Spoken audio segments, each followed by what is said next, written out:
మూలుగుడేమో మున్పటోళ్ళనేమో మందేమో ఎప్పటోళ్ళనే అని వెనకటి పెద్దోళ్ళు చెప్పారు.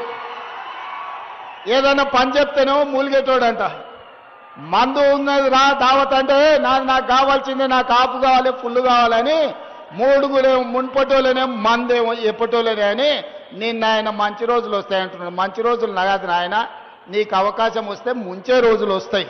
నువ్వు నీ కొడుకు నీ అల్లుడు నీ బిడ్డ కలిసి 4 దిక్కుల తెలంగాణ రాష్ట్రాన్ని పీక్క తిన్నారు, దోసుక తిన్నారు. ఇంకా కూడా మీ ఆకలి తీరలేదా?